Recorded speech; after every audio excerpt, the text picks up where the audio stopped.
Hello मेरे प्यारे बच्चों, बोलो क्या हाल है, केड़ो हाल है। Welcome back to Shridhar institute of commerce. तो हम स्टैटिस्टिक्स का पेपर 1 का क्वेश्चन नंबर 59 तक कर चुके थे और अभी हम करेंगे क्वेश्चन नंबर 60। क्योंकि बहुत सारे क्वेश्चन होते हैं, एक गाला पेपर में 61 क्वेश्चन है। तो हम आपको भी पता है कि कब से हम पेपर 1 ही कर रहे हैं, पर बच्चों मैं क्या करूं कि इतना लेंदी है तो मेरे हाथ में भी कुछ नहीं है। और आपको भी सोचो, अगर मेरे को ही करने में इतनी देर लग रही तो आपको कितनी देर लगने वाली है। इसलिए अभी से मेरे साथ चालू हो जाओ, अभी से मेरे साथ स्टार्ट हो जाओ। और एक एक दिन में मैं कम से कम 4 4 5 5 वीडियो डाल रही हूँ, तो आपको भी एटलीस्ट उतने क्वेश्चन कर लेना है, ठीक है। चलो, welcome back to Shridhar institute of commerce और हम स्टार्ट करते हैं question number 60। So come on our screen. तो चलिए स्टार्ट करते हैं question number 60, paper 1 statistics. Okay, गाला पेपर 1 सेक्शन एफ। तो the birth rate of a state in a different years are given in the following table. So birth rate आपको दे रखी है, ईयर्स दे रखे हैं। Fit a linear train for these data. तो आपको लीनियर ट्रेन फिट करना है and estimate the birth rate in the year 2025। तो 4 तक का 2024 तक का डेटा दे रखा है और आपको 25 में एस्टिमेट करनी है वैल्यू। सो चलो फटाफट हम अपना क्वेश्चन स्टार्ट करते हैं। तो you just write down the first, you have to write down the question. तो सबसे पहले हम उतार लेते हैं, तो ईयर्स लिख लो और वाई लिख लो, ठीक है। वाई नाम दे दो उसको। तो ईयर्स आपको दे रखे 2018 से। सो 2018, 2019, 2020, 21, 22, 23, 23 एंड 24। 2024 तक आपको वैल्यू है।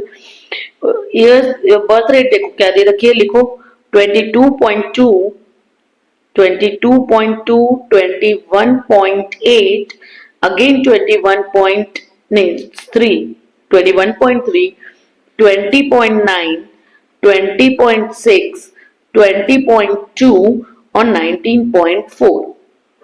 Okay, so what you have to do, तो you have to first calculate y bar. Okay, तो y bar calculate करने के लिए मैं लिखूंगी y bar is equal to sigma y upon n. So do a total of y.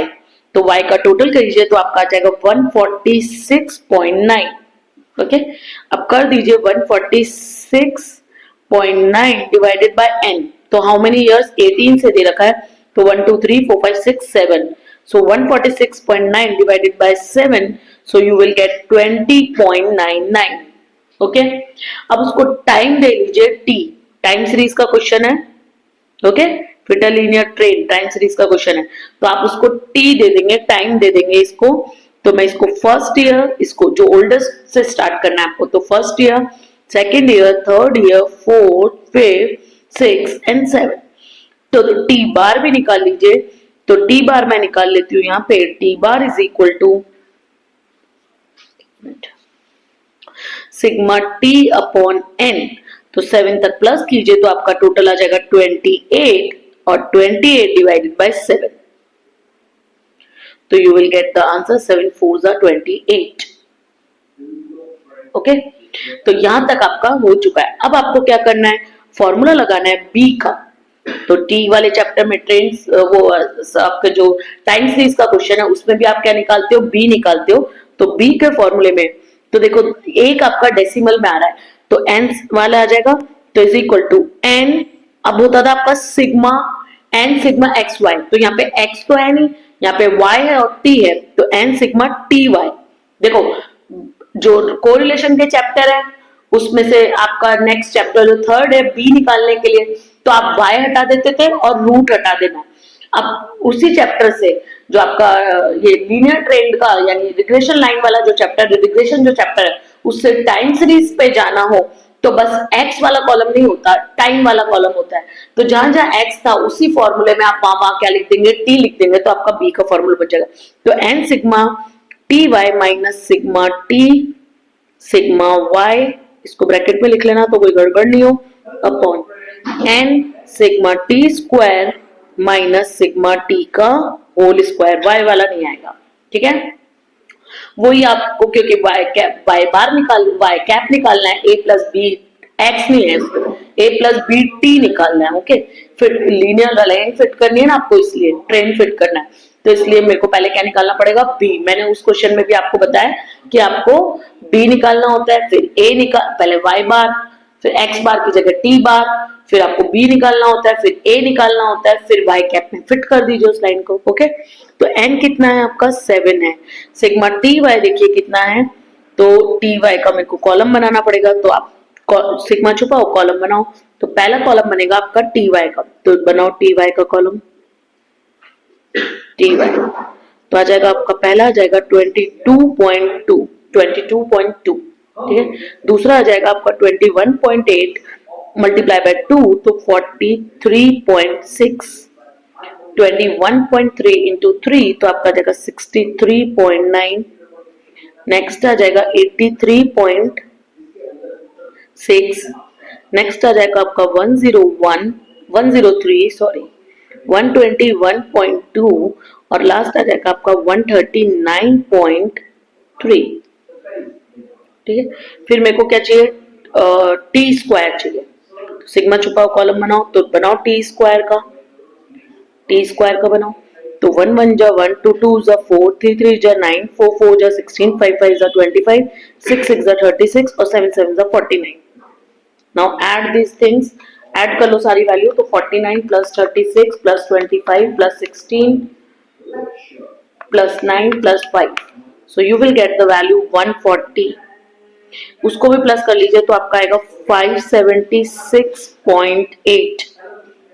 Okay, चलो value रख लो, N क्या था मेरा 7 था, ब्रैकेट सिग्मा टी वाई, तो वो कॉलम आया आपका कितना 576.8 माइनस टी, तो टी का कॉलम कितना था 28 और वाई का कॉलम कितना है आपका 146.9 upon n n 7 T square कितना है आपका 140 माइनस टी का होल स्क्वायर दैट इज 28 का whole square. Now solve all the problems, solve the equations. So आप मल्टीप्लाई कर दीजिए 576.8 को 7 से, so you will get the value 4037.8 minus करिए उसको 28 मल्टीप्लाई बाय 146.9, तो आपका आ जाएगा 28 multiplied by 146.9. So you will get the value 4113.2 divided by 14 into 7. So 980 minus 28 into 28 is the 784. Solve कर लीजिए तो आज का आ जाएगा 75.6 ऊपर आएगा और नीचे आ जाएगा 196। ठीक है, डिवाइड कर लीजिए 75.6 divided by 196 is equal to 0.38, तो बी की वैल्यू आ गई मेरी 0.39 और ये माइनस में था तो ये भी वैल्यू आएगी माइनस में, देखो ऊपर वाला माइनस में। ठीक है, तो बी आपका आ रहा है यहाँ पे काई में माइनस में। So you have get the value of B. अब बी क्यों निकाल देते, क्योंकि हमें ए चाहिए था, तो ए का फॉर्मूला होता है A is equal to Y bar minus B. अब एक्स बार होता है, तो एक्स बार की जगह क्या होता है इस चैप्टर में, टाइम्स वाले में टी बार। ठीक है, टाइम सीरीज में टी बार, तो वाई बार आपने पहले निकाल लिया था, वो आपका है 20.99 माइनस बी कितना आया आपका माइनस में 0.39 और टी बार आ रहा है आपका, टी बार कितना आता 4, तो 20.99 ऐसे के ऐसे उसको मल्टीप्लाई कर दो तो ब्रैकेट में माइनस में आएगा, तो 0.39 into 4, so you will gate 1 point minus का 1.56 और ये दोनों प्लस हो जाएंगे तो आ जाएगा आपका 20.99, सो यू विल गेट 22.55। ठीक है, अब ए आ गया, अब क्या लाइन बनानी है आपको वाई कैप की, Y cap is equal to वही तो लेना था, वो देखो ढूंढना क्या था, फिट अ लीनियर ट्रेंड। ठीक है, लीनियर ट्रेंड होता है Y cap is equal to A plus B X, और अगर टाइम सीरीज है तो बी टी, तो A plus B T. A कितना आ रहा है 22.55 प्लस बी कितना आ रहा था आपका माइनस में 0.39 और टी है नहीं टाइम, ऐसे कैसे वाई कैप आ जाएगा। तो कुछ बोला है क्या टाइम के लिए? नहीं, कुछ नहीं बोला है, पर 2005 का निकालना है ना, 2025 का। तो देखो अगर 8 को 1 मानते इसको 2, तो यहाँ तक आते आते 7 था एन, तो इसके बाद 2025 होता तो ये कितना कहलाता 8। तो आप इसको क्या मान लेंगे, t इज इक्वल टू क्या मान लेंगे 8 मान के आपको क्वेश्चन करना है। ठीक है, तो पहले ये लाइन लिख लो, रिग्रेशन लाइन ऑब्टेन हो गई है। इसको सॉल्व करके लिख दो तो 22.55 माइनस 0.39 टी, इतना ऐसे लिख दो। डन। तो रिग्रेशन लाइन तो आ गई हमारे पास, रिग्रेशन लाइन है, लाइन नहीं, कौन सी लाइन है, linear trend, fitter linear trend, तो इसको बोलेंगे this is a linear trend. अब पुटिंग लिखो, putting for 2005, putting t is equal to 8 for किसके लिए 2025, 25 को आप क्या टाइम देंगे 8 देंगे, क्यों, क्योंकि आपने 18 से स्टार्ट किया था, तो 24 तक 7 आया फिर 8। Okay, so y cap is equal to a plus 0.39, अब t क्या था आपका 8, लास्ट वाले फॉर्मूले में रख दो, तो 0.39 into 8, so you will gate, a लिखने की जरूरत नहीं है, यहाँ पे डायरेक्ट वैल्यू लिख दो ना, 22.55, ए लिखने की जरूरत नहीं है, वैल्यू लिख दो। ठीक है, बस टी की जगह वैल्यू लिख दो। सो 22.55 प्लस 3 प्लस थोड़ी माइनस है, क्या कर रही हूँ मैं, प्लस थोड़ी है माइनस है, तो यहाँ पे भी क्या आएगा माइनस, प्लस माइनस माइनस हो गया था ना, 3.12, and you will now get the y cap is equal to 19.43। Okay, सो देखो क्या पूछा है, also find the estimate birth rate for 2000, तो ये लीनियर ट्रेंड हो गया, और ये हो गया आपका आंसर नंबर 1 उसका, और ये हो गया आपका आंसर नंबर 2 उसका। ठीक है, हेंस हेंस नहीं तो 10 लिखो, 10 देयरफॉर करके, therefore 10 the birth rate BIRTH birth rate for 2025 will be 19.43। Estimated birth rate निकालनी थी, तो एस्टिमेटेड बर्थ रेट कितनी आएगी आपकी 19.43, काय में था ये, कुछ नहीं दे रखा हमें, पता नहीं परसेंटेज में होगा।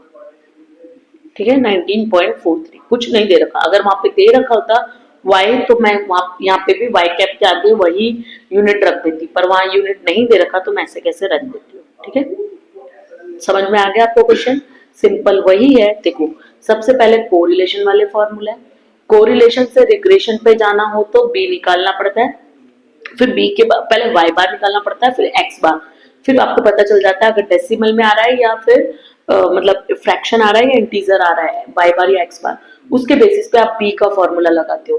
बी के फॉर्मूले के लिए जो कोरिलेशन के फॉर्मूला है वही फॉर्मूला है, खाली आपको क्या रिमूव कर देना है, डिनोमिनेटर में से अंडर रूट हटा देना है और वाई वाला आइटम हटा देना है अंडर रूट और वाई वाला। ठीक है, बी के लिए तो वो बी का फॉर्मूला है। बी क्यों निकाल रहे थे, क्योंकि हमें ए चाहिए, तो ए का फॉर्मूला है Y bar minus B x बार। अब वो रिग्रेशन लाइन हो तो एक्स और टाइम सीरीज हो तो टी। ठीक है, फिर आ जाओ वाई कैप, क्योंकि निकालना तो वाई कैप है, तो वाई कैप का फॉर्मूला होता है ए प्लस बी एक्स। अब ये टाइम सीरीज है तो x की जगह क्या लगा दूंगी, t लगा दूंगी।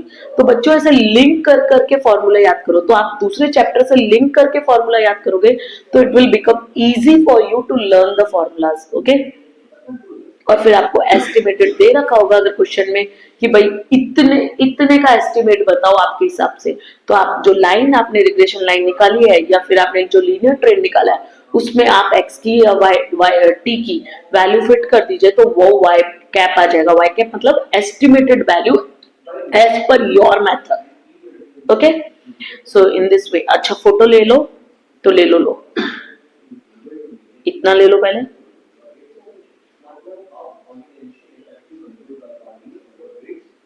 एक काम करो 2 बार में लो, नहीं आएगा, इतना लो डन। अब इतना ले लो, पूरा एक बार में चलो। ओके, अगर आपको कोई भी दिक्कत हो तो आपका मुझे कहाँ लिखेंगे, कमेंट में लिखेंगे। और दूसरी बात, अगेन मैंने आपको एक सॉल्यूशन दिया, आप मुझे क्या देंगे, एक लाइक और एक सब्सक्राइब। और प्लीज अगर आपको वीडियो पसंद आ रहे हैं तो आप दूसरों के साथ शेयर कीजिए। That is a motivation for us. अगर सब्सक्रिप्शन बढ़ेंगे, व्यूज बढ़ेंगे तो हमें भी मोटिवेशन मिलेगा कि हम ज्यादा से ज्यादा एक एक दिन में, आप देख रहे हैं 2 दिन से मैं एक एक दिन में 4-4 3-3 4-4 वीडियो चढ़ा रही हूँ, सर भी चढ़ा रहे हैं। बीच में थोड़ा स्लो प्रोसेस हो गया था, रीजन क्योंकि व्यूज नहीं मिलते तो मजा नहीं आता वो काम करने में। तो व्यूज मिलता रहे, आपका प्यार मिलता, व्यू मतलब it's all about your love. अगर आप हमें देख रहे हैं, आपको पसंद आ रहा है तो हमें व्यू मिलेंगे। तो अगर आपको पसंद आ रहा है तो आप बताते रहिए। और कैसे बताएंगे, शेयर में लिखकर, कमेंट में लिखकर। तो आप शेयर कीजिए और कमेंट कीजिए तो हमें भी अच्छा लगेगा और ऐसे ही हम आपके साथ बने रहेंगे। Thank you very much. Well, thank you from Shridhar institute of commerce.